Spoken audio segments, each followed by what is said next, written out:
Assalamualaikum warahmatullahi wabarakatuh. Kami dari kelompok 13 akan mempresentasikan hasil kerja kami, yaitu hasil penelitian kami mengenai bahan bakar bioetanol, alternatif pengganti bahan bakar minyak, sebagai tugas dari pendidikan konservasi. Sebelum masuk ke materi, izinkan kami untuk memperkenalkan anggota dari kelompok kami. Yang pertama ada Dava Alim Khairul Anam dengan NIM 25014211088. Yang kedua ada Ahmad Fajar Ziham dengan NIM 32114211097. Kemudian ada Pascalina Widya Gidikalo dengan NIM 6411421062. Dan yang terakhir ada saya sendiri, Gita Arfana, dengan NIM 711111114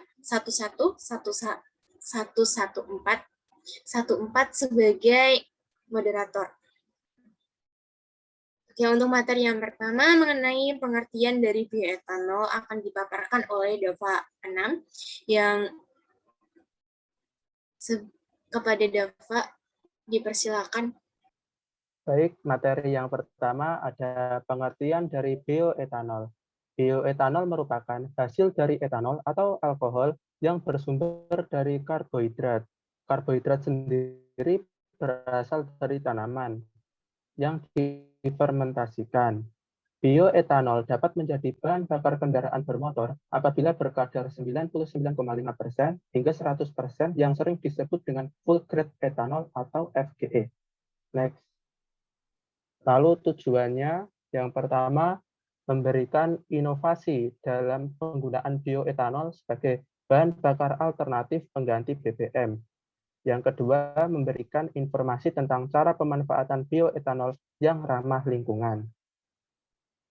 Permasalahan, ada kelangkaan karena BBM berasal dari gas alam dan minyak bumi yang tidak dapat diperbarui karena dari fosil, sehingga diperlukan bahan bakar alternatif yang dapat menggantikan peran BBM.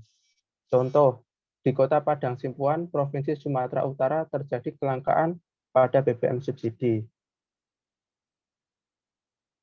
Materi yang selanjutnya akan disampaikan oleh Widya. Kepada Widya, layar dan waktu dipersilakan. Manfaat. Yang pertama, meningkatkan kegairah tenaga untuk bekerja. Yang kedua, meningkatkan pengusaha untuk mempertinggi efisiensi kegiatan produksinya. Yang ketiga, mengembangkan infrastruktur. Yang keempat, mengembangkan usaha sektor swasta. Next. Untuk mencapai inflasi yang rendah, kebijakan sisi penawaran berusaha meningkatkan output melalui peningkatan produktivitas. Perusahaan menghasilkan lebih banyak output daripada input yang sama. Peningkatan produktivitas mengurangi biaya produksi. Jadi, itu mengurangi kemungkinan produsen untuk mengenakan harga jual yang lebih tinggi. Next. Prosedur. Yang pertama, persiapan bahan baku.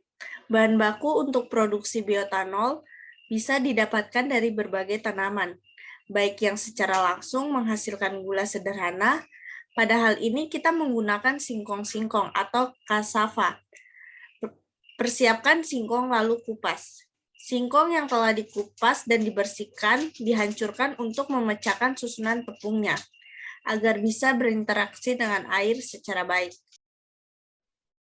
Ya, untuk materi yang selanjutnya akan disampaikan oleh Saudara Ahmad. Kepada Ahmad, waktu dan layar dipersilakan. Baik, terima kasih. Untuk langkah kedua yaitu likuidifikasi dan sakarifikasi. Kandungan karbohidrat berupa tepung atau pati pada bahan baku singkong dikonversi menjadi gula kompleks menggunakan enzim alfa amilase melalui proses pemanasan atau pemasakan pada suhu 90 derajat Celcius atau hidrolisis. Proses likuidifikasi selesai ditandai dengan parameter di mana bubur yang diproses berubah menjadi lebih cair seperti sup. Sedangkan proses sakarifikasi atau pemecahan gula kompleks menjadi gula sederhana melibatkan tahapan sebagai berikut.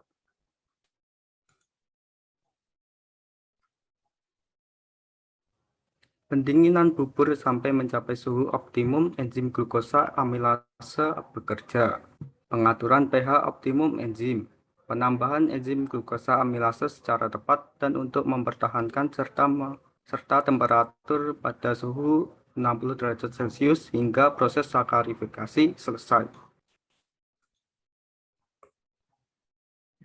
Untuk langkah ketiga yaitu fermentasi. Pada tahap ini tepung telah berubah menjadi gula sederhana atau glukosa dan sebagian fruktosa dengan kadar gula berkisar antara 5 hingga 12%. Tahapan selanjutnya adalah mencampurkan ragi atau dikenal dengan yeast pada cairan bahan baku tersebut dan mendiamkannya dalam wadah tertutup atau fermentor pada kisaran suhu optimum 27 sampai 32 derajat Celcius selama kurun waktu 5 hingga 7 hari atau fermentasi secara anaerob. Selama proses fermentasi akan menghasilkan cairan etanol atau alkohol dan CO2. Hasil dari fermentasi berupa cairan mengandung alkohol atau etanol berkadar rendah antara 7 hingga 10%. Biasa disebut cairan B. Materi yang selanjutnya akan disampaikan oleh saya, Darvana. Yang keempat ada proses distilasi. Distilasi atau lebih umum kita kenal dengan istilah penyulingan dilakukan untuk memisahkan alkohol dalam cairan bir hasil fermentasi. Dalam proses distilasi pada suhu 78 derajat Celcius atau setara dengan titik didih alkohol, etanol akan menguap lebih dulu ketimbang air yang bertitik didih 95 derajat Celcius. Uap etanol di dalam distilator akan dialirkan ke bagian kondensor sehingga terkondensasi menjadi cairan etanol. Kegiatan penyulingan etanol merupakan bagian terpenting dari keseluruhan proses produksi bioetanol. Dalam pelaksanaannya, dibutuhkan tenaga operator yang sudah menguasai teknik penyulingan etanol. Selain operator, untuk mendapatkan hasil penyulingan etanol yang optimal, dibutuhkan pemahaman tentang teknik fermentasi dan peralatan distilator yang berkualitas. Penyulingan etanol dapat dilakukan dengan dua cara. Yang pertama ada penyulingan menggunakan teknik dan distilator tradisional atau konvensional. Dengan cara ini, kadar etanol yang dihasilkan hanya berkisar antara 20-30%. Yang kedua ada penyulingan menggunakan teknik distilator dan teknik distilator model kolom reflux atau bertingkat. Dengan cara ini dan distilator ini, kadar etanol yang dihasilkan mampu mencapai 90-95% melalui dua tahap penyulingan. Proses penyulingan akan menghasilkan etanol berkadar 95%. And next, ya untuk yang kelima, tahapan kelima ini adalah hasil penyulingan berupa etanol berkadar 95%. Pada kadar tersebut belum dapat larut dalam bahan bakar bensin. Untuk substitusi BBM diperlukan etanol berkadar 99,6 sampai 99,8% atau disebut dengan etanol kering.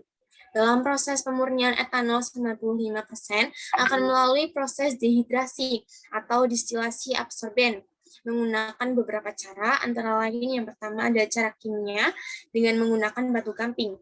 Yang kedua adalah menggunakan cara fisika yang ditempuh melalui proses penyerapan menggunakan zeolite sintetis 3 angstrom. Hasil dehidrasi berupa etanol berkadar 99,6 sampai 99,8%, sehingga dapat dikategorikan sebagai full grade etanol atau FGE. Berulah layak digunakan sebagai bahan bakar motor sesuai standar Pertamina. Alat yang digunakan pada proses pemurnian ini disebut dehidrator. Next, hasil samping penyulingan etanol, akhir dari proses penyulingan. Etanol menghasilkan limbah padat dan cair. Untuk meminimalisir efek terhadap pencemaran lingkungan, limbah padat dengan proses tertentu diubah menjadi pupuk kalium, bahan pembuatan biogas, kompos, bahan dasar obat nyamuk bakar, dan juga pakan ternak. Sedangkan limbah cair diproses menjadi pupuk cair. Dengan demikian, produsen bioetanol tidak perlu khawatir tentang isu berkaitan dengan dampak lingkungan. Oke, sekian materi dari kelompok kami. Yang selanjutnya adalah dapat saya simpulkan bahwa BBM merupakan bahan bakar yang selalu menjadi kebutuhan manusia saat ini. BBM bisa saja menjadi barang langka karena bahan bakar minyak ini merupakan sumber daya alam yang tidak dapat diperbarui. Untuk penelitian ini diadakan untuk mencari bahan bakar alternatif yang dapat mengganti peran BBM, yang tentunya juga memperhatikan kualitas dan biaya pembuatannya.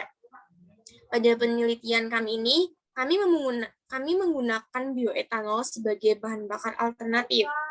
Hal tersebut dikarenakan bioetanol dapat dihasilkan dari singkong, yang mana tanaman tersebut tersebar di seluruh Indonesia, sehingga Indonesia dapat melakukan inovasi dalam bidang sumber daya alam dan lingkungan melalui bahan bakar alternatif bioetanol ini. Oke, sekian pemaparan materi dari kelompok kami. Mohon maaf apabila ada kesalahan kata. Terima kasih atas perhatiannya. Akhir kata, wassalamualaikum warahmatullahi wabarakatuh.